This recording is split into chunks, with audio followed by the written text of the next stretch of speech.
देखो संख्या पद्धति क्या होती है, देखो संख्या पद्धति में बेसिक तो कुछ है नहीं, ठीक है। सबसे पहले तो हमें इसमें नंबरों को ही जानना है, ठीक है, कि भाई नंबर होते क्या है एक्चुअल में, ठीक है। अगर हम नंबर की बात करें तो नंबर की कई कैटेगरी होती हैं, ठीक है। सबसे पहले तो नंबर जो होते हैं, पहला तो टाइप इसका ये होता है कि वास्तविक संख्याएं,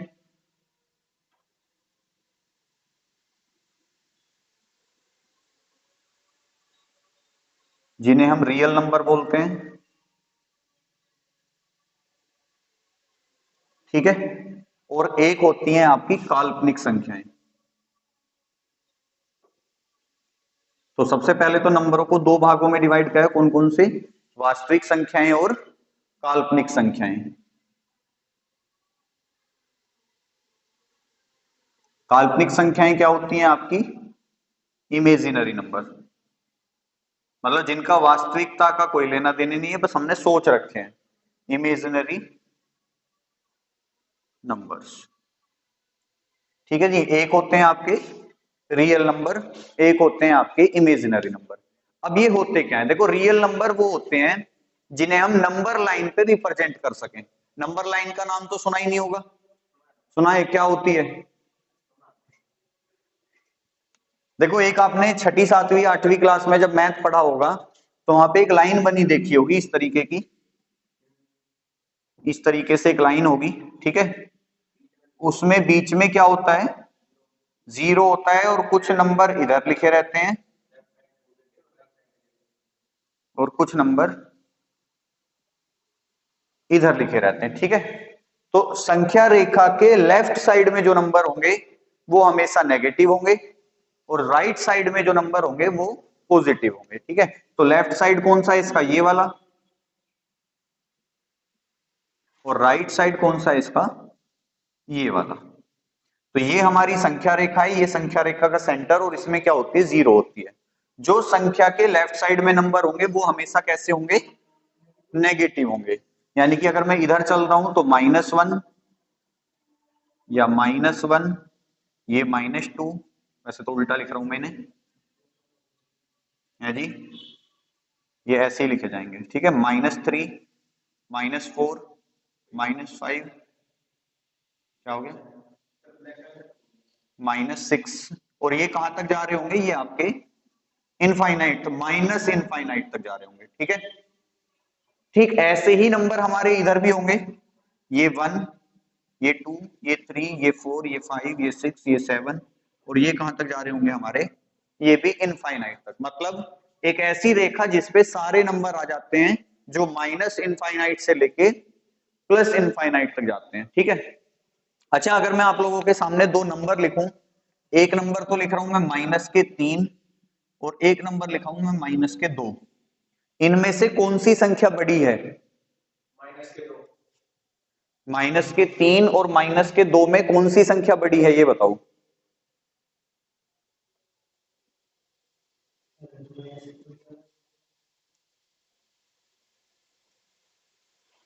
बताओ, इतना बेसिक सवाल है, तीसरी क्लास का, तीसरी क्लास का सवाल है ये एक्चुअल में, थर्ड क्लास में, फोर्थ क्लास में सीख लेते हैं हम। सही बात है, ध्यान रखना, माइनस में संख्या जितनी छोटी होगी उतनी ही वो बड़ी होती है वैल्यू में, जितनी माइनस में संख्या बड़ी होगी वैल्यू में उतनी छोटी है। तो यानी कि हम कह सकते हैं कि -2 जो है वो -3 से क्या है, बड़ा होता है, ठीक है।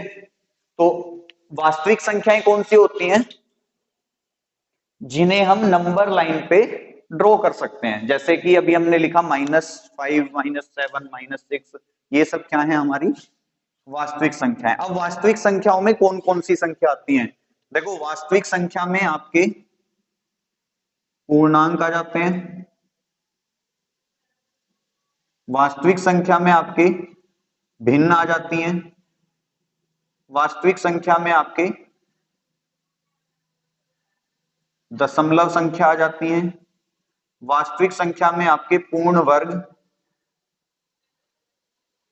या पूर्ण, या पूर्ण भी नहीं लिख सकते, वर्ग और घन वाली संख्याएं भी आ जाती हैं, ठीक है। तो वास्तविक संख्याएं कौन कौन सी हैं, चाहे आप भिन्न की बात कर दो, फ्रैक्शन की बात कर दो, इंटीजर्स यानी कि संख्याओं की, दशमलव डेसिमल की बात कर लो, या स्क्वायर और क्यूब की बात कर लो, सब कैसी संख्याएं आती हैं, वास्तविक संख्याएं। कि अगर मैं आपसे कहूं कि भाई √4 क्या होता है, √4 का मान 2 होता है, बेसिक सी बात है भाई, होता है ना, √4 का मान कितना है, 2 होता है। आपको पता है क्या ये 2 नंबर लाइन पे है कहीं, बिल्कुल है, हमारा 2 ये रहा। तो हम वर्ग संख्या को नंबर लाइन पर रिप्रेजेंट कर सकते हैं। मैं आपके सामने लिख दूं √2, क्या ये नंबर लाइन पे होगा, क्यों नहीं हो सकता, देखो √2 का जो वैल्यू आती है वो आती है 1.414, ठीक है, √2 का जो मान होता है वो कितना होता है, 1.414। अब बताओ मुझे, क्या ये 1.414 हमारी नंबर लाइन पे नहीं है कहीं, है, कहां है, कि भाई 1 से लेके 2 के कहीं बीच में होगा, होगा कि नहीं भाई, 1 से 2 के बीच में ये जो जगह है ये दशमलव वाले अंकों की तो है, कि अगर मैं 1 यहां पे लिखूं और 2 यहां पे लिखूं तो यहां से यहां तक की जगह क्या है, 1.1, 1.2, 1.3, 1.4 और इसी तरीके से 1.9 तक जा रहा होगा ये, तभी तो नेक्स्ट नंबर 2 आया होगा। तो ऐसे ये 1.414 कहां आएगा, 1 और 2 के बीच में कहीं आएगा, हमने मान लिया ये यहाँ पे है कहीं, तो ये नंबर भी है। अब मैं आपके सामने √5 लिख दूं, तो √5 क्या है नंबर, 4 और 5 के बीच में, क्यों, देखो √5 की एग्जैक्ट वैल्यू जो आएगी वो आएगी 2 पॉइंट समथिंग, क्योंकि तुम्हें पता है √4 किसका होता है, 2 का वर्ग होता है, लेकिन ये तो √5 है तो 2 से तो ज्यादा है, लेकिन 9 से कम है, ये तो 3 से कम होगा, तो 2 और 3 के बीच में आएगी कहीं। तो ये जो √5 आएगा ये कहां आएगा, अगर मैं आपके सामने लिख दूं √9, तो आप बताओ नंबर लाइन पे कहां आएगा वो, अब √9 तुम्हें पता है एग्जैक्ट कितना होता है, 3 होता है, तो यानी कि एग्जैक्ट यहाँ पे अगर मैं √15 लिख दूं,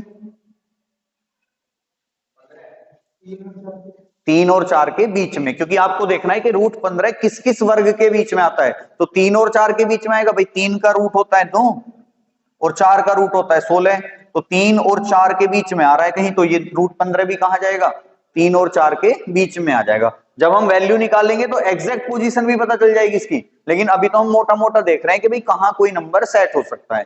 तो नंबर लाइन पे कौन कौन, मैं मेरा बताने का पर्पज क्या है कि चाहे तो आपकी कोई संख्या हो पूर्णांक, जैसे मैं सीधा सीधा लिख दूं 15, तो भाई ये भी तो नंबर लाइन पे, क्योंकि 7 से आगे जा रहा है तो कहीं ना कहीं आएगा। मैं आपके सामने लिख दूं 6, तो 6 बिल्कुल ये रहा, ये आपके नंबर लाइन पे, ठीक है।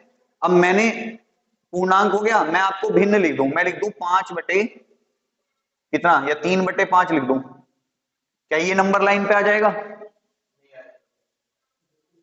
भाई, 3/5 पे क्या हमारी संख्या लिखी जा सकती है, बिल्कुल लिखी जा सकती है भाई, 5 6 30, 0.6, अब 0.6 कहां आएगा, 0 और 1 के बीच में आ जाएगा, ठीक है। मैं आपके सामने लिख दूं 7/5, क्या ये आएगा कहीं, आ जाएगा, कैसे, 5 एकम 5 और बचा कितना, 5 चौक 20, तो ये कहां जाएगा, 1 और 2 के बीच में, ठीक है। ऐसी मैं आपके सामने लिख दूं 0.375, क्या ये संख्या कहीं नंबर लाइन पे लिखी जा सकती है, 0 और 1 के बीच में आ जाएगी। मैं आपके सामने लिख दूं 1.345, ये भी लिखी जा सकती है। अब ये तो वो हैं जो लिखी जा सकती हैं, यानी कि कैसी संख्याएं हैं, वास्तविक संख्याएं हैं, रियल संख्याएं हैं। कौन कौन सी आ जाती हैं, भिन्न आ जाती है, पूर्णांक आ जाता है, दशमलव संख्याएं आ जाती हैं, है जी, भिन्न होते हैं आपके फ्रैक्शन, भिन्न होते हैं आपके फ्रैक्शन, पूर्णांक होता है इंटीजर्स, दशमलव होते हैं डेसिमल, और ये स्क्वायर और क्यूब आपके हैं, ठीक है। अब वास्तविक संख्याएं तो हमने रिप्रेजेंट कर दी। अब काल्पनिक संख्याएं कौन सी होती हैं, काल्पनिक संख्याएं वो होती हैं जिनका एक्चुअल में कोई वैल्यू है ही नहीं, केवल वो कल्पनाओं में चलती हैं। जैसे मैं आपके सामने लिख दूं रूट में -5, ठीक है, या रूट में -25 लिख दूं, क्या ये वास्तविक संख्या है?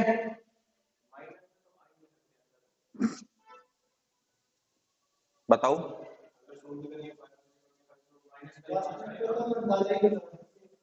नहीं, मैं तो तुमसे पूछ रहा हूं ये जो माइनस के रूट 25 है, ये वास्तविक संख्या है या काल्पनिक संख्या है?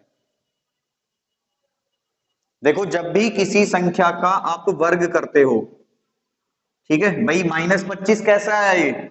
आप यही तो कहोगे कि -5 गुना -5, ये ऐसे ही तो आया होगा कि भाई 5 की 5 में गुना करी, ये बन गया -25। तो हमेशा ध्यान रखना, जब भी कभी किसी संख्या का वर्ग होता है, माइनस का साइन हट जाता है। ध्यान रखना कैसे, कि अगर मैं तुमसे पूछूं -3 का स्क्वायर कितना होगा, तो आप क्या आंसर दोगे? -9 या 9? भाई -3 का स्क्वायर का मतलब क्या है कि -3 गुना -3। तो अब इसका आंसर -9 आएगा या 9 आएगा? क्यों? अगर मैं ना बताता तो क्या था? फिर -9 आता। तो हमेशा ध्यान रखना, जब किसी माइनस की संख्या का वर्ग करते हैं, तो माइनस और माइनस मिलके क्या बनते हैं? प्लस बनते हैं ना। तो अब हमने यही तो किया भाई, -3 गुना -3, तो -3 की -3 में गुना करोगे तो कितना आएगा? माइनस माइनस प्लस हो जाएगा और 3 तिया 9 हो जाएगा। अगर माइनस की संख्या का क्यूब कर रहे हो, देखो दोनों बातें समझ लो, कि अगर मैं तुमसे पूछूं -2 का क्यूब, तो कितना आंसर आएगा? केवल 8 या -8?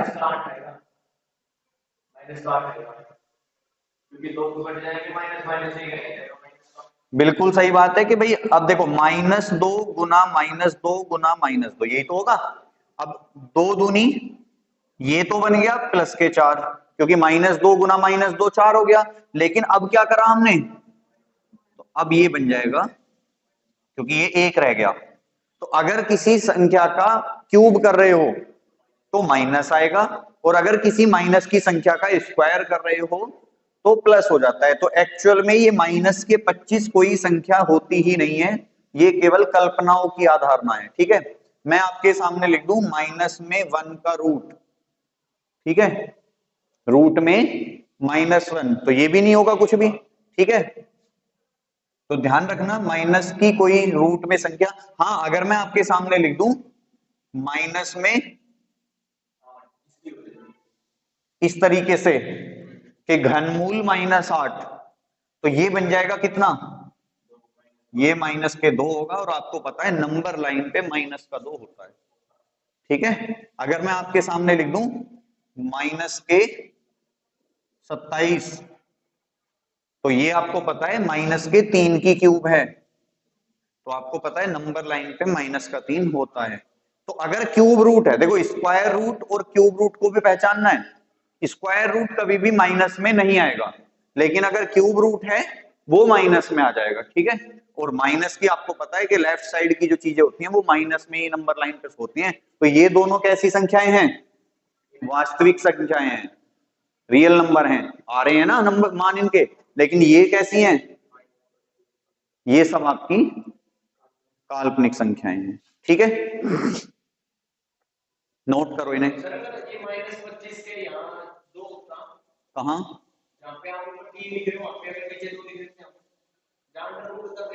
ये यहाँ तो हाँ, फिर हो जाता ये फिर 1 और 2 के बीच, 2 और 3 के बीच में आता। कैसे कि भाई -5 जो है वो या तो 2 की क्यूब के पास होगा या 3 की क्यूब के पास होगा, तो इन दोनों के बीच में आएगा। भाई 2 की क्यूब आया -8 हो जाएगी, भाई माइनस के लगा लेंगे, तो ये बनेगा -8 और ये बनेगा -27, तो इसके बीच में ही तो कहीं आया होगा -25, तब ये वास्तविक संख्या हो जाती। ठीक है जी, नोट कर लिया? हटा दें? देखो ये बहुत बोरिंग चैप्टर है, मैं तुम्हें पहले ही बता दूं, बहुत ज्यादा बोरिंग जिसे कहते हैं, लेकिन अच्छे से समझना है, संख्याएं समझ में आ जाएंगी फिर।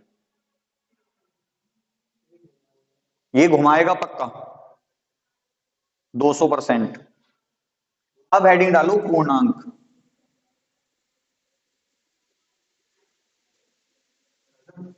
इंटीजर्स।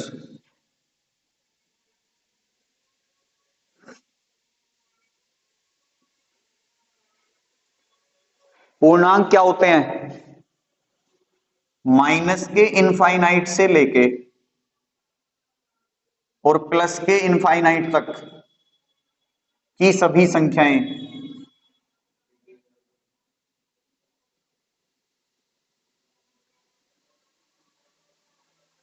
पूर्णांक कहलाती हैं।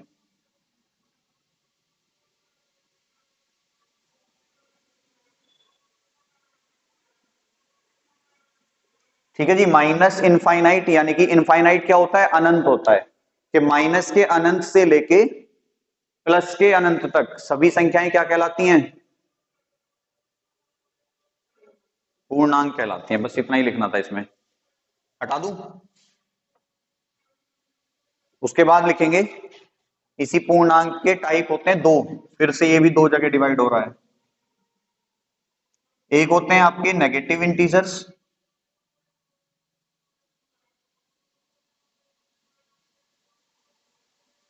और एक होते हैं आपके पॉजिटिव इंटीजर्स, यानी कि ऋणात्मक पूर्णांक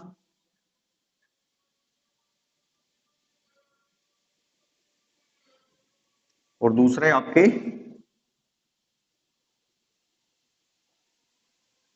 धनात्मक पूर्णांक।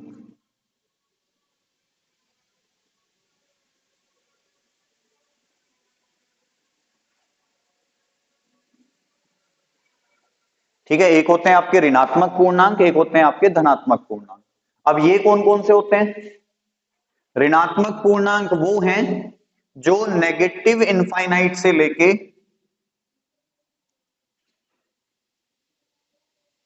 -5, -4, -3, -2, -1 तक आते हैं। ठीक है भाई। ऋणात्मक पूर्णांक कौन से? जो माइनस इनफाइनाइट से लेके -1 तक आते हो। धनात्मक पूर्णांक कौन से? जो 1 से लेके कहां तक जाते हो? अनंत तक जाते हो। तो यहां पे एक नंबर बच गया, कौन सा? 0। तो ध्यान रखना, 0 जो है न तो पॉजिटिव पूर्णांक है और न ही नेगेटिव लिख देते हैं, चलो नेगेटिव पूर्णांक है। इसे न्यूट्रल रखा गया है, मतलब कि 0 जो है ना तो आपका पॉजिटिव में आता है ना ही नेगेटिव में आता है। ठीक है जी। हो गया ये? हटा दें? अभी इन पूर्णांक को दो और कैटेगरी में डिवाइड किया गया है। अब कुछ जानी पहचानी सी कैटेगरी आएंगी, ये तो तुमने शायद हो सकता है पहली बार ही सुनी हो, या सुने हैं पहले भी? नेगेटिव इंटीजर्स, पॉजिटिव इंटीजर्स सुने हैं? चलिए, नेक्स्ट होते हैं, देखो पूर्णांकों को दो और कैटेगरी में डिवाइड किया जाता है। वो है उनकी पहचान के आधार पर। एक होती हैं आपकी सम संख्याएं, अब सुनी सुनी सी आएंगी चीजें, और एक होती हैं आपकी विषम संख्याएं। सबको पता होगा कौन सी सम होती है, कौन सी विषम होती है। कौन सी होती है सम? सम को बोलते हैं हम इवन नंबर्स, और विषम संख्याएं कौन सी होती हैं आपकी? Odd numbers. ठीक है। कौन सी होती हैं इवन ओड? बताइए सालू जी।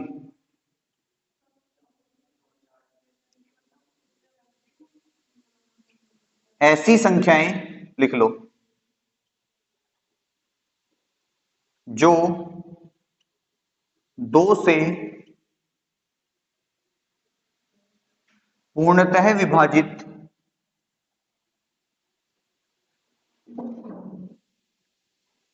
हो जाती हूं, सम संख्या कहलाती हैं।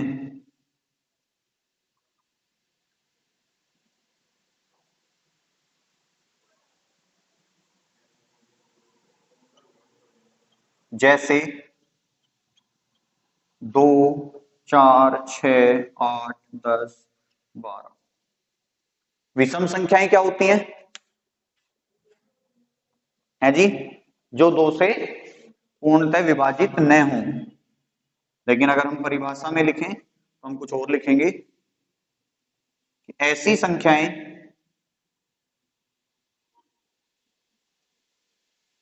जो 2 से विभाजित करने पर,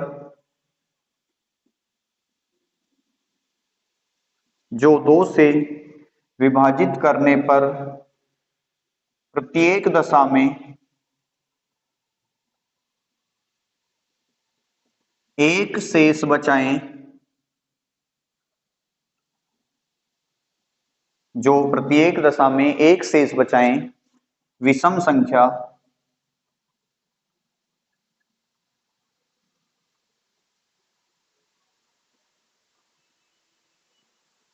कहलाती हैं।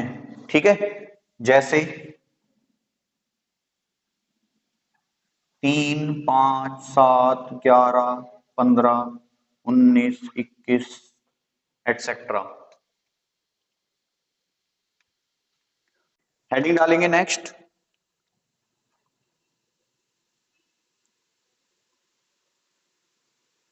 अभाज्य संख्याएं, नहीं अलग से डालना है, प्राइम नंबर्स होते ये भी इंटीजर्स। देखो इंटीजर्स हर वो नंबर है जो पूरा है। इंटीजर का मतलब होता है पूर्णांक। अब इंटीजर ये भी चलेंगे, इंटीजर ही पढ़ते हैं हम सब चीजें, इंटीजर पढ़ते हैं या डेसिमल पढ़ते हैं।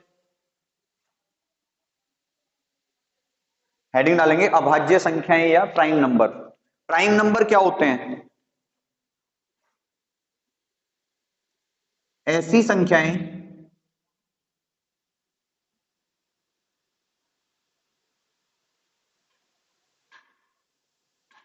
जिनका या जिनके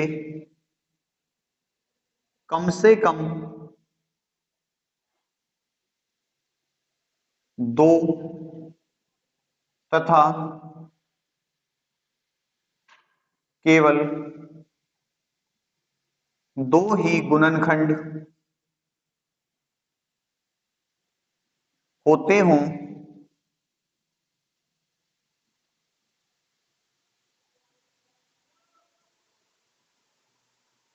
अभाज्य संख्या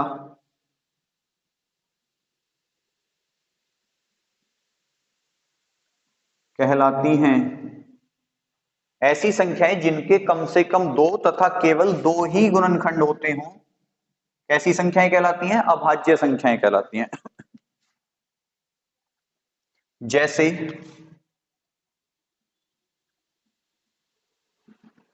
2 3 5 7 11 13 आदि। आप देख रहे होंगे कि 2 3 5 7 11 13 गुणनखंड क्या होते हैं? फैक्टर होते हैं। ठीक है, अगर मुझे 2 का फैक्टर करना हो तो 2 के कितने फैक्टर होंगे? एक कौन कौन से? कि भाई बेसिक है बिल्कुल, 1 इंटू 2 यही होंगे बस। अगर मुझे 3 का फैक्टर करना हो तो तुम्हें पता है कि 1 इंटू 3। 5 का फैक्टर करना हो तो एक ही मिलेगा, 1 इंटू 5। 13 11 का फैक्टर करना हो तो 1 इंटू 11। 13 का फैक्टर करना हो तो 1 इंटू 13। तो यही हमारी परिभाषा भी कह रही है कि भाई ऐसी संख्याएं जिनके कम से कम 2, एक कंडीशन लिखी है कम से कम 2। अब देखो कम से कम की कंडीशन क्यों लिखी? कि अगर मैं 1 का फैक्टर करूं तो मुझे कितने फैक्टर मिलेंगे? कि अगर मुझे 1 के गुणनखंड करने हो तो मुझे 1 ही गुणनखंड मिलेगा, वो 1 ही है। ठीक है, तो इसलिए 1 अभाज्य संख्या की श्रेणी से बाहर हो जाती है। ठीक है, क्योंकि भाई हमें क्या चाहिए कि ऐसी संख्या जिनके कम से कम 2 और केवल 2 ही गुणनखंड होते हों, वे संख्याएं आपकी क्या कहलाती हैं? अभाज्य संख्या कहलाती हैं, जबकि 1 का केवल 1 ही गुणनखंड होता है। ठीक है, तो इसलिए ये वाली जो संख्या है हमारी, ये अभाज्य संख्या की श्रेणी से बाहर हो जाती है। ठीक है, तो हमारी जो अभाज्य संख्या शुरू होती है वो 2 से। अब देखो 2 स्पेशल क्यों है? क्योंकि ये एकमात्र सम संख्या है जो सम होते हुए भी अभाज्य है, इसके अलावा कोई सम संख्या ऐसी नहीं है जो अभाज्य होती हो। तो दो एकमात्र सम संख्या है जो अभाज्य भी है। ठीक है, अब देख रहे होगे क्यों है, क्योंकि दो के केवल दो ही फैक्टर हो रहे हैं। अब देखो इसकी एक परिभाषा ये भी आपने पढ़ी होगी कि ऐसी संख्याएं जो स्वयं और एक से कटती हैं वो अभाज्य संख्याएं कहलाती हैं। तो फिर तो हम इसको भी अभाज्य में ले सकते हैं कि भाई जो ये एक है ये स्वयं से भी कट रहा है और एक से भी कट रहा है, लेकिन संख्याएं तो दोनों सेम हो गई। लेकिन यहां गुणनखंड की बात हो रही है तो ये आप इसे गुणनखंड नहीं लिख सकते एक इंटू एक, यहां केवल एक ही लिखा जाएगा कि गुणनखंड एक का एक ही होगा, तो इसलिए इसे बाहर कर दिया गया है। तो ये परिभाषा भी प्रचलन से बाहर हो रही है आजकल। तो यहां आप सिंपल समझो कि ऐसी संख्याएं जिनके कम से कम दो और दो ही गुणनखंड हों। तो दो के केवल दो ही गुणनखंड है, एक गुना दो, तीन का भी एक गुना तीन, एक गुना पांच, एक गुना 11, एक गुना 12, एक गुना 13। ठीक है, इस तरीके से ये आपको जरूरत नहीं थी, ये तो मैंने आपको केवल, अरे भाई इसे पकड़ियो, इससे क्या दिक्कत आ गई हैं?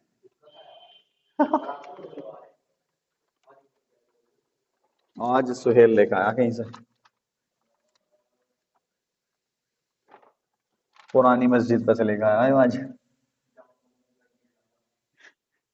ठीक है भाई, अब क्वेश्चन पूछा जाता है सबसे छोटी, फर्स्ट क्वेश्चन अभाज्य संख्याओं पे, सबसे छोटी अभाज्य संख्या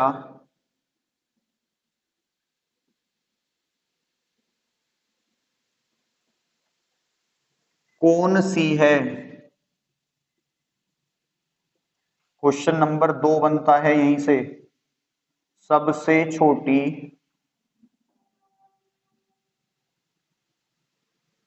अभाज्य विषम संख्या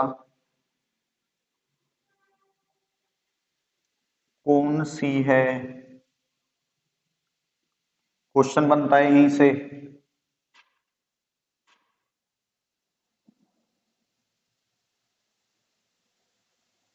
एक से 100 तक अभाज्य संख्याओं की संख्या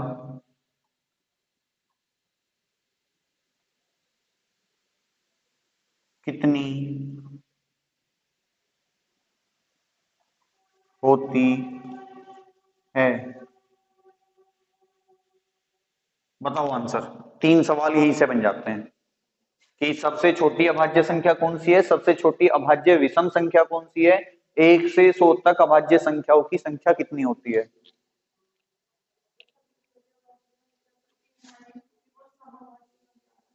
तो सबसे छोटी अभाज्य संख्या ही पूछी है ना उसने तो हमसे, हमें सम और विषम की तो बात ही नहीं कर रहा वो। तो आंसर क्या होगा यहाँ पे? 2, क्योंकि सम तो एक ही है, सबसे छोटी सबसे बड़ी आएगी नहीं, वो तो सीधा सीधा 2 ही है, क्योंकि इसके अलावा कोई सम संख्या होती ही नहीं है जो अभाज्य हो। तो सबसे छोटी अभाज्य संख्या अगर हमसे पूछी है तो 2। सबसे छोटी अभाज्य विषम संख्या कौन सी है? 3 हो जाएगी। 1 से 100 तक अभाज्य संख्याओं की संख्या कितनी होती है? अच्छा, कितनी होती है? 25 होती है, बिल्कुल ठीक है। अब हम 1 से 100 तक की अभाज्य संख्याओं की कैटेगरी में डिवाइड कर लेते हैं कि जैसे मान लो आपके सामने लिखा आ जाए इस तरीके से कि प्रथम 100 अभाज्य संख्याएं, क्योंकि कई बार पूछ लेता है कि 91 से 100 के बीच में कौन कौन सी अभाज्य संख्या पड़ती हैं। ठीक है, अब 1 से 10 तक, फिर 11 से 20, 21 से 30, 31 से 40, 41 से 50, 51 से 60। उसके बाद इधर देख लेंगे, जगह मिलेगी जहां भी। अब 1 से 10 तक कौन कौन सी अभाज्य संख्या होती हैं? देखो प्रथम 100 अभाज्य संख्याएं अगर आपको नंबर ही पूछे तो एक नंबर याद करना, 44, 22, 32, 23, 21। ठीक है, ये सभी अभाज्य संख्याएं हैं जो बीच बीच में पड़ेंगी। मतलब 1 से 100 तक, 1 से 10 तक कितनी पड़ेंगी? 4। 11 से 20 तक कितनी पड़ेंगी? 4। 21 से 30 तक कितनी पड़ेंगी? 2। 31 से 40 तक कितनी पड़ेंगी? 2। 41 से 50 तक कितनी पड़ेंगी? 3। 51 से 60 तक कितनी पड़ेंगी? 2। फिर 61 से 70 तक 2, 3, फिर 2, फिर 1। ठीक है, जैसे अगर हम 1 से 10 तक की अभाज्य संख्याएं निकालेंगे तो कौन कौन सी आएंगी? ये रही सामने कि 2, 3, 5, 7। तो देखो 4 ही आ रहा है ना नंबर, तो 4 ही होगा। 11 से 20 तक अभाज्य संख्याएं पूछोगे तो कितनी आनी चाहिए? 4। कौन कौन सी आएंगी? 11, 13, 17, 19। ठीक है, ऐसी संख्याएं जो किसी और नंबर से ना कटती हो वो अभाज्य संख्या होती है, ध्यान रखना। 21 से 30 तक कितनी आएंगी? 2 आएंगी। कौन कौन सी आएंगी? है जी, 21 से 30 तक 23, 29, 2 ही आएंगी ना, क्योंकि 27 3 से कट जाएगा, 9 से कट जाएगा, 25 5 से कट जाएगा, 1 से कट जाएगा, 25 से कट जाएगा। और कौन सा बचता है? 24 सम संख्या है, सम कोई आनी ही नहीं। अब 31 से 40 तक कितनी आएंगी? 2 ही आएंगी। ठीक है, अब देखो कौन कौन सी आएंगी? 31 ही आएगी सबसे पहले तो, फिर कौन सी आएगी? एक आएगी 37। तो कितनी हो गई? 44, 22 हो गया। अब कितनी आएंगी देखो? 3 आएंगी। किसमें? 41 से 50 तक। कौन कौन सी? सबसे पहले तो 41, फिर 43 और फिर 47। ठीक है, 51 से 60 तक कितनी आनी है? 2 आनी है। कौन कौन सी आएंगी? 53, 59। ठीक है, 51 से 60 हो गया। फिर हम यहां लिख लेते हैं 61 से 70, 71 से 80, 81 से 90 और 91 से 100। अब 61 से 70 तक कितनी आनी चाहिए? ये हो गए, 2 ही आएंगी। कौन कौन सी आएंगी? सबसे पहले तो 61 ही आएगी और एक आ जाएगी आपकी 67। ठीक है, उसके बाद कौन सा आएगा? 71 से 80 कितनी आएंगी? 3 आएंगी। कौन कौन सी? 71 और कौन सी? 73 और कौन सी? 77। या कट जाएगा? ये तो कट जाएगा, 11 से कट रहा है, 79 आएगा। ठीक है, 79 आएगा। ठीक है, उसके बाद 81 से 90 के बीच में कितनी आएंगी? 2 आएंगी। कौन कौन सी आएंगी? 91 और 90, 13 सत्ते 91 होते हैं। कौन कौन सी आएंगी बताओ? अच्छा, 81 से 90 निकालनी है ना अभी तुम्हें, तो 81 से 90 कौन सी आएगी? 83 और 80, नहीं 87 तो कट जाएगा, 89 आएगा। ठीक है, कितनी हो गई? 2। और 91 से 100 तक कितनी आएंगी? 90, कौन सी आएगी? 7। एक ही तो आएगी। तो ये आपकी 1 से 100 तक की सभी अभाज्य संख्याएं हैं। नोट करो इन्हें जल्दी। है जी, सब लीक हो गए। और क्या, और सरकार मानने को तैयार नहीं। बताओ, मतलब हद हो रही है। और कैसा सबूत चाहिए? 18 तारीख की सांझ का पेपर 18 तारीख की सुबह से वायरल हो रहा है, और कैसा सबूत चाहिए भाई?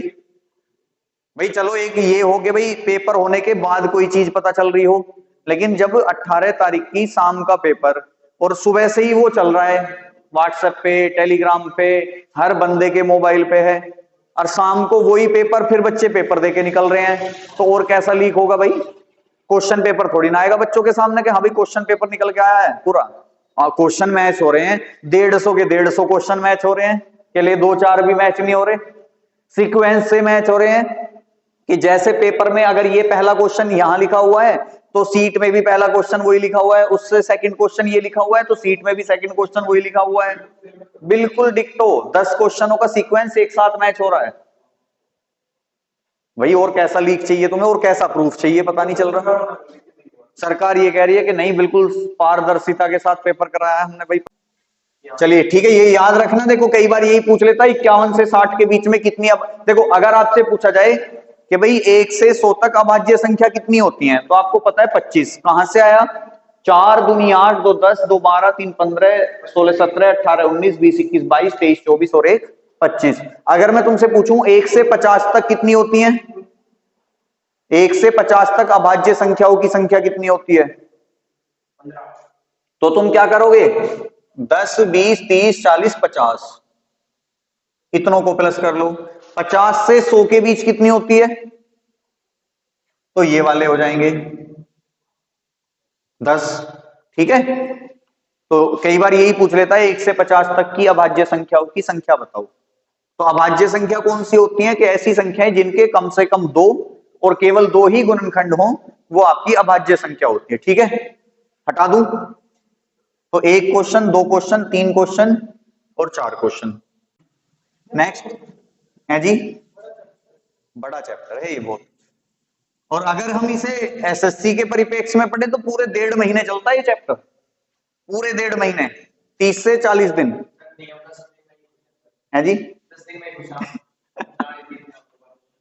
नहीं, मैं तो एग्जांपल सेट कर रहा हूं कि एक एक घंटे की कम से कम 30 से 35 क्लास लगती है इसमें, इस चैप्टर को पूरी तरीके से डीप नॉलेज लेने में। पर इतना करना क्या है, हमें मोटा मोटा जान लेते हैं। सेकंड पॉइंट डालेंगे भाज्य संख्याएं।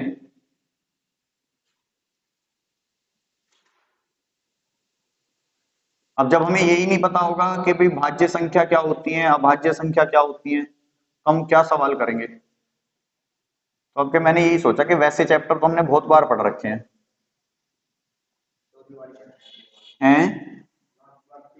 थ्योरी वाले पहले करते हैं। भाज्य संख्याएं यानी कि कंपोजिट नंबर्स, ऐसी संख्याएं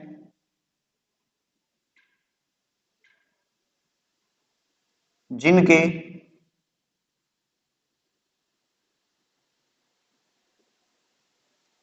दो से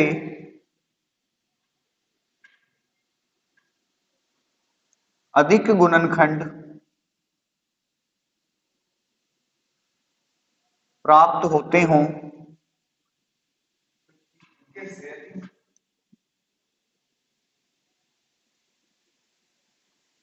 ठीक है जी, जिनके 2 से अधिक गुणनखंड प्राप्त होते हों,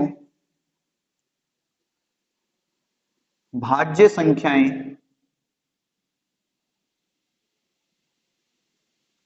कहलाती हैं।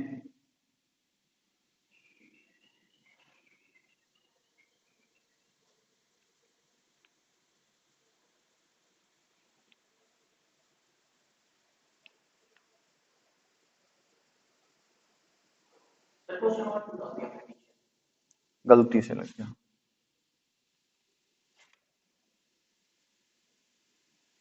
ठीक है। जैसे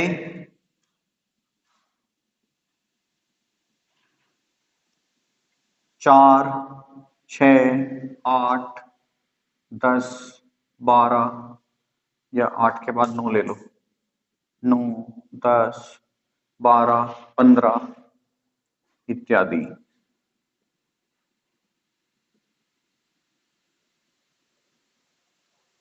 अब क्वेश्चन फिर से वही बन जाता है, सबसे छोटी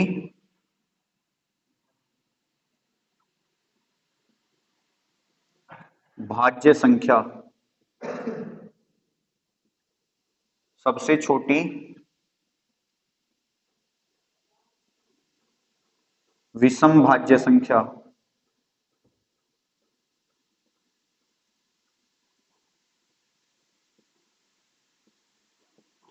तो सबसे छोटी भाज्य संख्या कौन सी?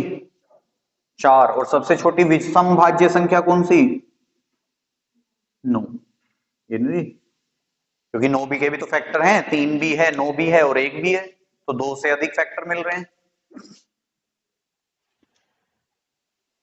ठीक है, नेक्स्ट हेडिंग डालेंगे सह अभाज्य संख्याएं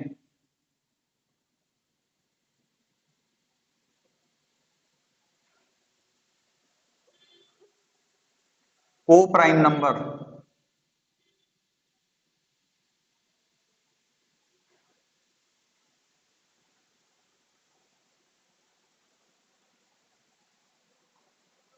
को प्राइम नंबर कौन से होते हैं? संख्याओं के ऐसे जोड़े, संख्याओं के ऐसे युग्म, या बीच में ब्रैकेट में लिख लो जोड़े, जिनका HCF सदैव एक रहता हो, सह अभाज्य संख्या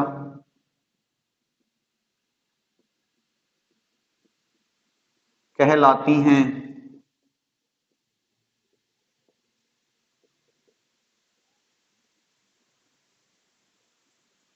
ठीक है, संख्याओं के ऐसे युग्म जिनका HCF सदैव एक रहता हो या फिर जिनके बीच में केवल एक ही कॉमन हो, वो संख्याएं क्या कहलाती हैं? आपकी सह अभाज्य संख्याएं कहलाती हैं। ठीक है, जैसे अब देखो युग्म है तो मतलब जोड़े से चलेंगी। जैसे मैं कह दूं 5 और 8, तो 5 और 8 एक ऐसा जोड़ा है जो एक दूसरे के लिए किसका काम करता है? सह अभाज्य का। क्यों? क्योंकि इन दोनों के बीच में केवल एक ही कॉमन है, कि 5 और 8 में केवल एक ही ऐसा नंबर है जो कॉमन है, या मैं कहूं 5 और 8 का जो HCF आएगा वो एक ही आएगा। ठीक है, 7 और 11, 7 और 11 के बीच भी कुछ भी कॉमन नहीं है। 25 और 13, भाई 25 और 13 के बीच भी कुछ भी कॉमन नहीं है। 9 और 25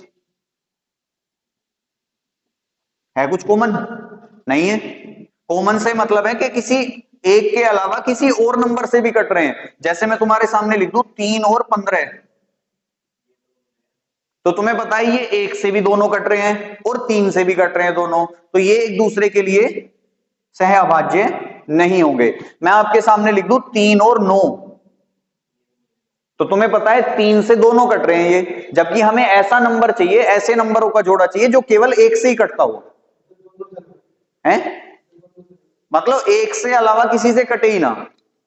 कि जैसे 5 और 8, अगर मुझे इन दोनों नंबरों को किसी एक ही संख्या से काटना है तो वो केवल ऐसी संख्या एक ही है, एक के अलावा कोई नहीं है। जबकि इसमें एक से तो कट ही रही है, 3 से भी तो कट रही है, 3 एकम 3, 3 पंजे 15, ये भी 3 से कट रही है। जैसे मैं आपके सामने लिख दूं 5 और 25, तो ये भी 5 से कट जाएंगी। मैं आपके सामने लिख दूं 8 और 12, तो ये भी नहीं है। ठीक है, पहले तो सम संख्याओं का हो ही नहीं सकता, कोई भी सम संख्या, दो सम संख्या सह अभाज्य नहीं होंगी एक दूसरे के लिए, क्योंकि उनके बीच में कुछ ना कुछ कॉमन, कुछ भी नहीं होगा तो दो तो होगा ही होगा। ठीक है, तो सह अभाज्य संख्याएं कौन कौन सी हैं? इस टाइप के जोड़े जिनका HCF या जिन जो केवल और केवल एक से ही कटती हो, वो एक दूसरे के लिए क्या होती हैं? सह अभाज्य संख्याएं होती हैं। ठीक है, बात क्लियर? एक पॉइंट और होता है जुड़वा सहअभाज्य संख्याएं, क्योंकि 5 और 8 दोनों एक से ही कटेंगे। कहां कट रहे हैं? 2 से। 5 को कैसे काट दोगे भाई 2 से? हैं? दोनों कटने चाहिए भाई। नेक्स्ट है ट्विन को प्राइम।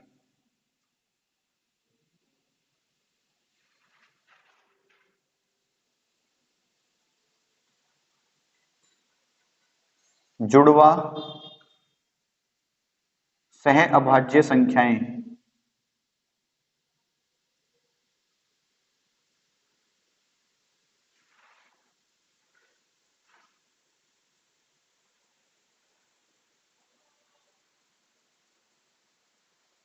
जुड़वा सह अभाज्य संख्याएं ऐसी संख्याएं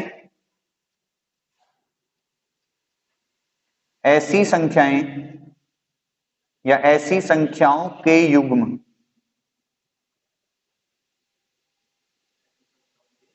युग्म मतलब जोड़े, जिनका या जिनके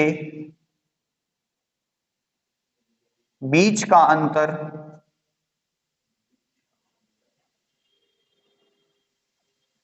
सदैव दो हो जुड़वा सह अभाज्य संख्या कहलाती हैं। जैसे 3, 5, 7, 9, 13, 11 आदि। दो का डिफरेंस होगा।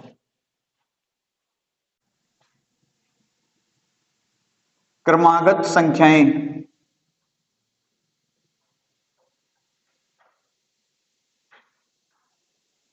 कॉन्जिक्यूटिव नंबर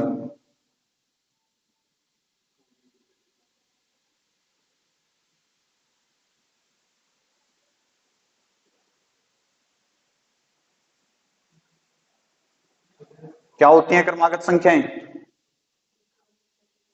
है जी ऐसी संख्याएं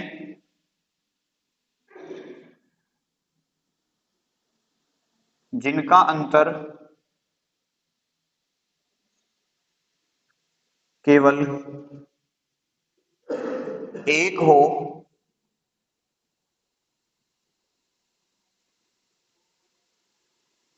क्रमागत संख्याएं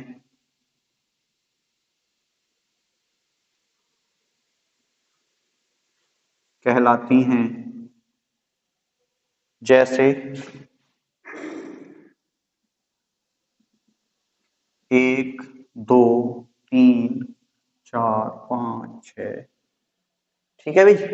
अगर हमें क्रमागत संख्याएं नहीं पता हो तो हम करेंगे पहली संख्या x, दूसरी संख्या x+1, x+2, x+3, x+4 और ये इस तरीके से चलती रहेगी स्पीच। ठीक है, अगर हमें पहली संख्या ना पता हो। उसके बाद आती है सेकंड पॉइंट आपका क्रमागत सम संख्याएं कॉन्जिक्यूटिव इवन नंबर्स।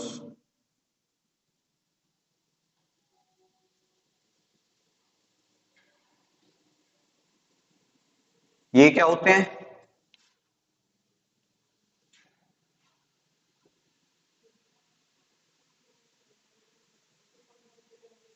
ऐसी सम संख्याएं जिनके बीच केवल दो का अंतर हो।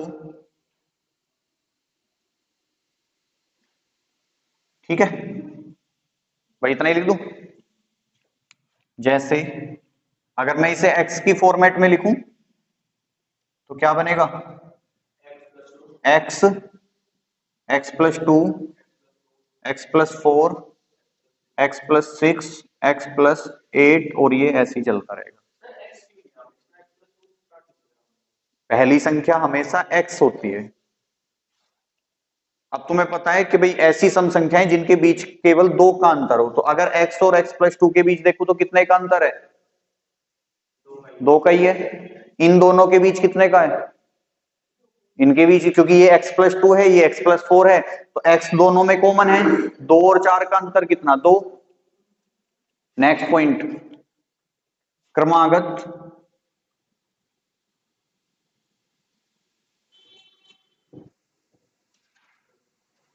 विषम संख्याएं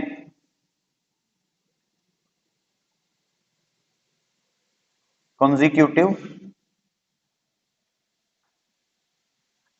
ओड नंबर्स।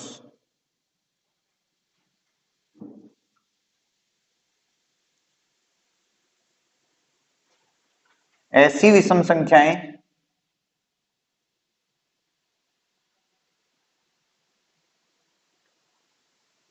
जिनके बीच केवल दो का अंतर हो, ठीक है जी। ऐसी विषम संख्याएं जिनके बीच केवल दो का अंतर हो क्या कहलाती हैं? क्रमागत विषम संख्याएं कहलाती हैं। जैसे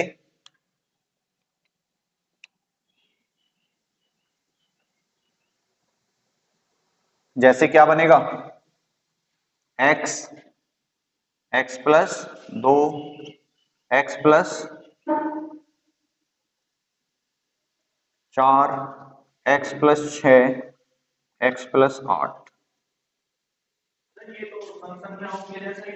हाँ तो बिल्कुल होगा, क्योंकि सम संख्या और विषम संख्या दोनों के बीच जो अंतर होता है वो दो का ही होता है। जैसे अगर मैं इसे एक संख्या के रूप में लिखूं तो मैं यहां लिख सकता हूं भाई सम संख्या है, पहली सम संख्या कौन सी? 2। अगली कौन सी आ जाएगी फिर? भाई x प्लस 2 यानी कि 4, x प्लस 4 6, 8, 10, ऐसी तो चल रही होगी। अब पहली विषम संख्या कौन सी लें? 1। विषम संख्या तो 1 होती है। नेक्स्ट क्या आएगी? x प्लस 2, तो एक में दो जोड़ोगे, 3 में दो जोड़ोगे, तो चल रही है ना विषम की सीरीज। इसमें कंफ्यूजन होता है, बच्चे इसे गलत कर देते हैं विषम संख्या वाली को। विषम संख्या वाली में क्या करते हैं?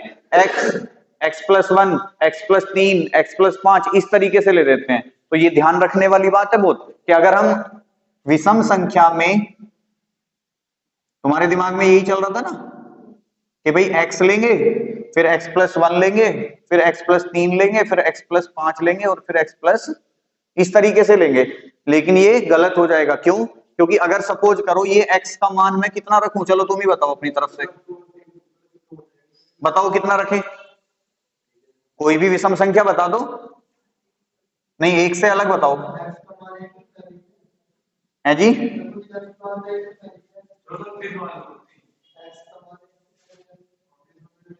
हाँ तो उससे क्या हो रहा है फिर? अब देखो मैंने मान लिया x का मान मेरा 3 आया।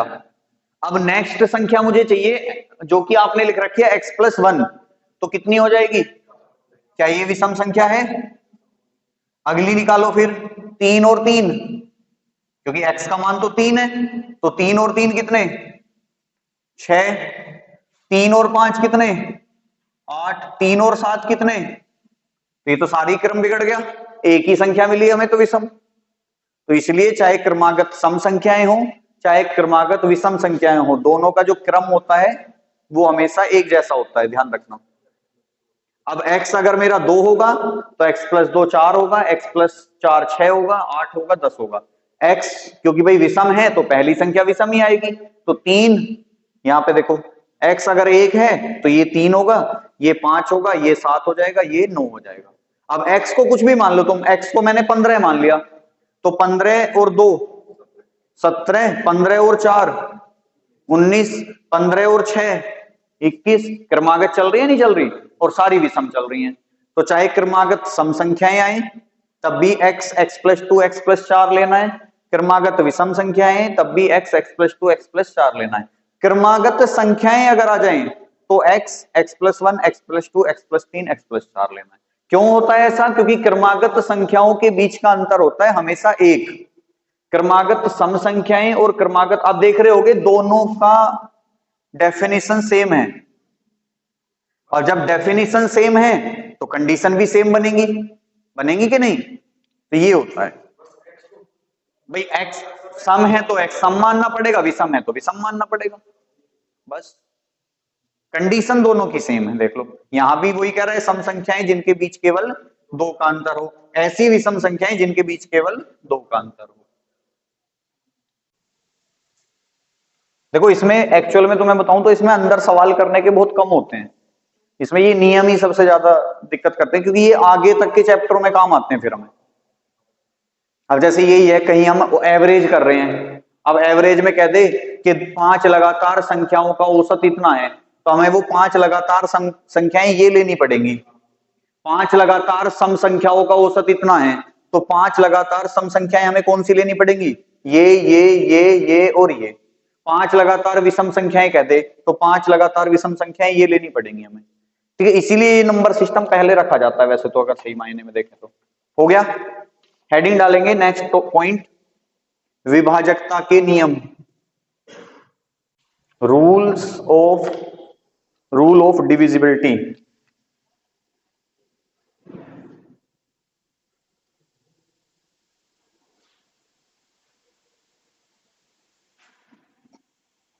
विभाजकता के नियम, रूल ऑफ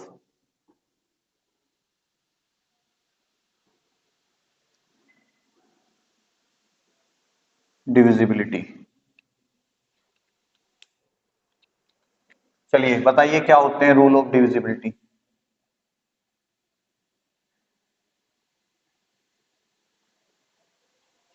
हाँ भाई, फर्स्ट पॉइंट डालेंगे इसमें, दो से विभाजकता।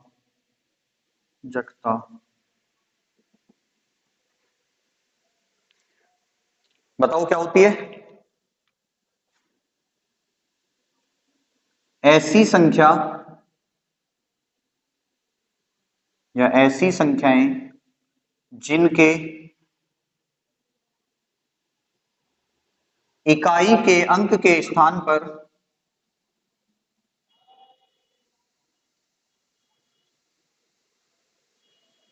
जिनके इकाई के अंक के स्थान पर 0 या कोई सम संख्या आती हो,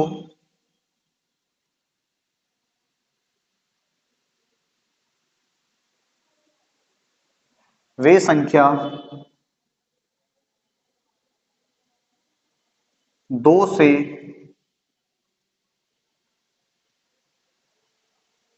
पूर्णतः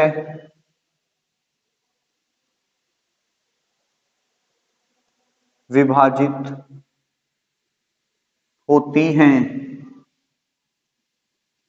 तो 2 से विभाजकता क्या कहती है कि भाई ऐसी सभी संख्याएं जिनके इकाई के अंक के स्थान पर 0 या कोई सम संख्या आती हो, वे संख्याएं 2 से पूर्णतः विभाजित होती हैं। जैसे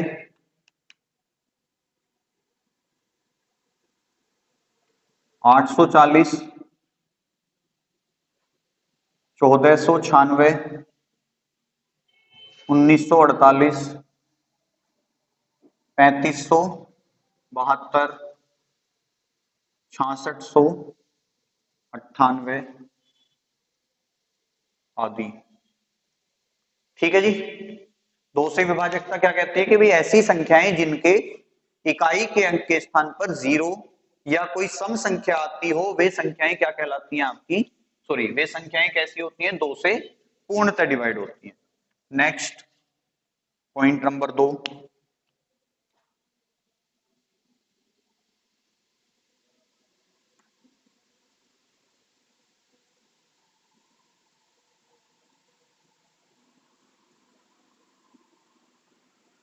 तीन से विभाजकता।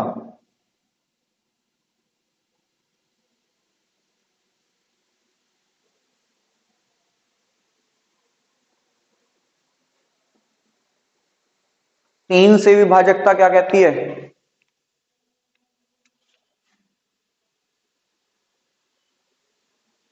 ऐसी संख्याएं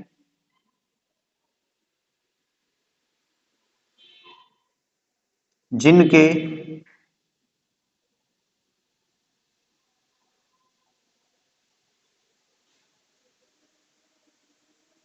अंकों का योग, जिनके अंकों का योग 3 से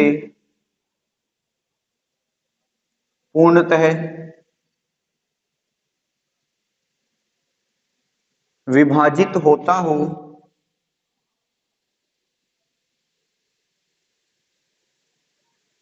वे संख्या 3 से पूर्णतः विभाजित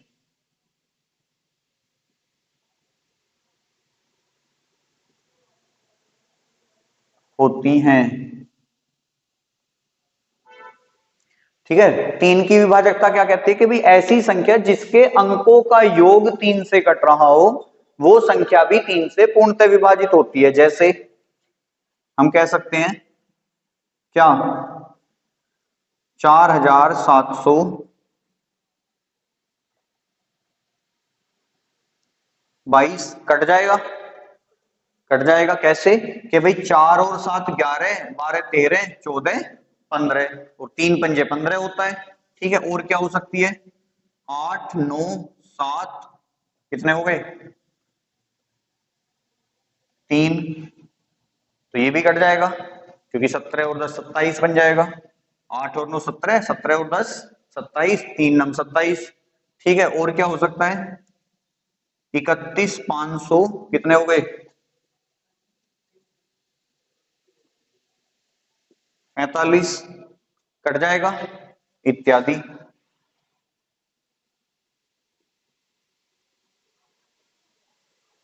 चलिए 3 की विभाजकता हो गई। उसके बाद नंबर आ जाता है आपका पॉइंट नंबर 3, 4 से विभाजकता।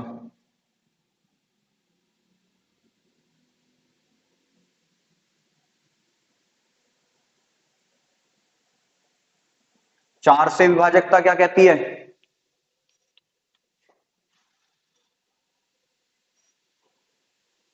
ऐसी संख्याएं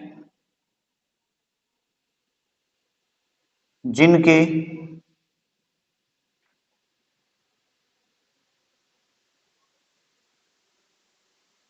दहाई यानी कि 10th व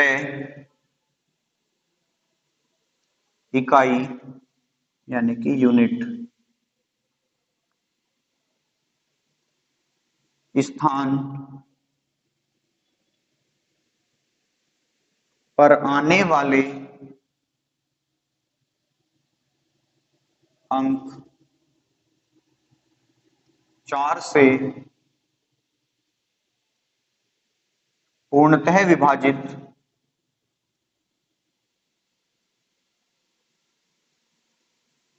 हो जाते हों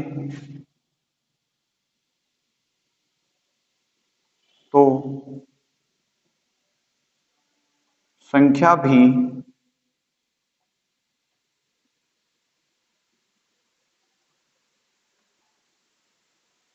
4 से विभाजित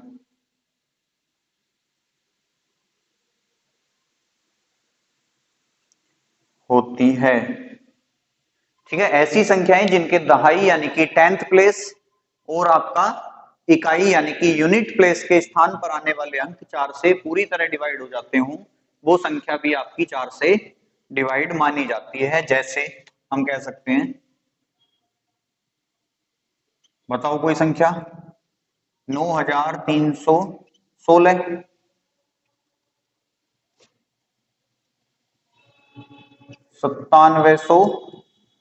9754, कट जाएगा 52, क्योंकि 54 नहीं कटेगा। ठीक है, और कौन से हो सकते हैं 848, 1856 आदि। नोट कर लिए, साथ के साथ चल रहे हैं, बहुत बढ़िया। चलिए आगे लिखेंगे, एक और लिख दो यहीं आ जाएगी। नंबर 4 कितने से विभाजक था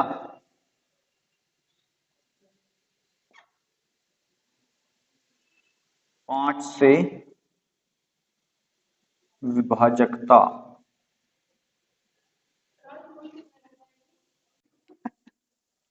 ऐसी संख्याएं ये अच्छा, ऐसी संख्याएं जिनके इकाई के अंक पर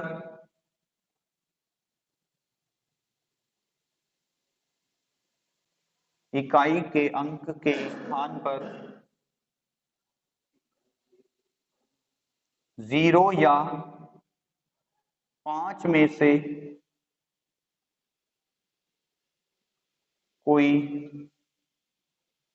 एक अंक आता हो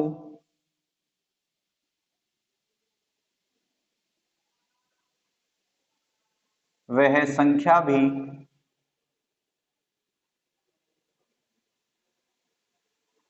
पांच से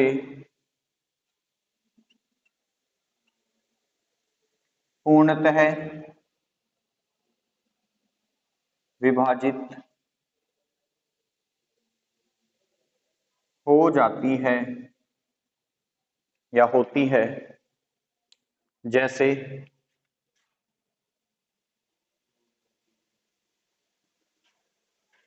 3555 कट जाएगी, 7950, 31515, 47580 आदि आदि अनादि।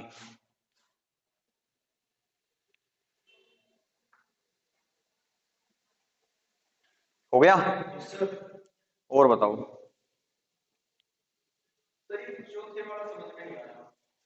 कौन से वाला? मतलब जैसे कोई संख्या है ये वाली, तो इसमें देखो इकाई का अंक तो होता है ये वाला, दहाई का अंक होता है ये वाला, सैकड़े का ये होता है 100th प्लेस जिसे हम बोल देते हैं, 1st 10th 100 1000 लैक्स 10 लैक्स, करोड़ 10 करोड़, अरब 10 अरब, खरब 10 खरब वाली चलती है वो, 10 खरब। उसके बाद पता नहीं क्या, नील 10 नील, शंख 10 शंख, बहुत सारे होते थे, कभी याद नहीं हुए। खूब कोशिश करी थी स्कूल टाइम में याद करने की, पर हुए ही नहीं, होते ही नहीं, कसम ही खा ली कतई होएंगे ही नहीं। एक दो रूल और बच जाएंगे इसके बाद, वो भी पढ़ने पड़ेंगे, ऐसे नहीं होता है जी। अभी तो इसके ही रह रहे हैं 5। जैसे तुमसे एक संख्या दे देगा 5 1 8 7 6 4 3 2 5 1, ठीक है, वैसे कॉमन आ गए बहुत सारे नंबर, 5 आ रहा, कौन कौन से कॉमन आ रहे हैं? 5 ही आ रहा है, चलो यहाँ 6 कर देते हैं, बस 9 कर लो, ठीक है। अब आपसे क्वेश्चन पूछ लेगा कि इस दी गई संख्या में 8 का स्थानीय मान ज्ञात कीजिए, बताओ।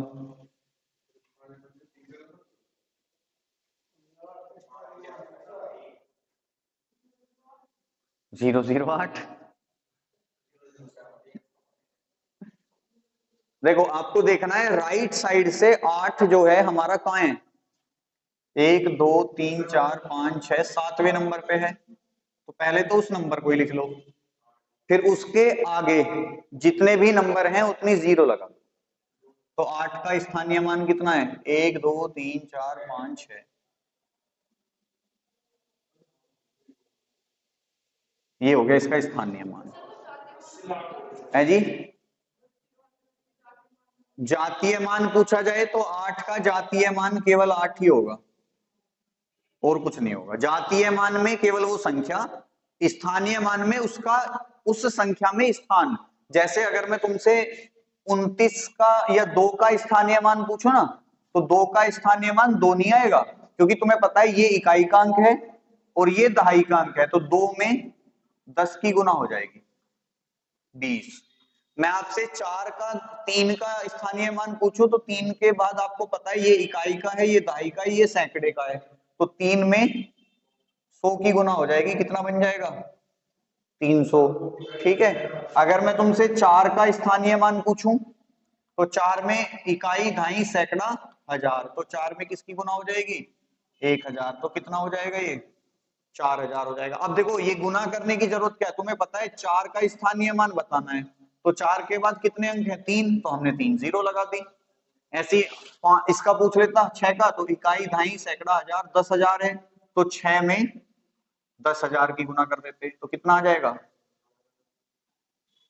60,000। ऐसे ही 7 का पूछ लेता तो 7 में कितनी, इकाई, घाई, सैकड़ा, हजार, 10,000, लाख, तो 1,00,000 की गुना कर देंगे हम, तो कितना आ जाएगा? 7,00,000। 8 में इकाई, घाई, सैकड़ा, हजार, 10,000, लाख, 10,00,000 है, तो 8 में 10,00,000 की गुना कर देंगे हम। हो गए 2, 2, 4, 2, 6, तो ये बन जाएगा 80,00,000। ये ऐसे चलता है स्थानीय मान। जातीय मान क्या होता है? सीधा सीधा उस अंक का नंबर ही जातीय मान होता है। जैसे अगर इसी क्वेश्चन में मैं तुमसे पूछूं जातीय मान, उस अब देखो क्वेश्चन आपसे ऐसे नहीं आएगा डायरेक्ट कि भाई 8 का स्थानीय मान बताइए। आपसे क्वेश्चन ऐसे पूछेगा,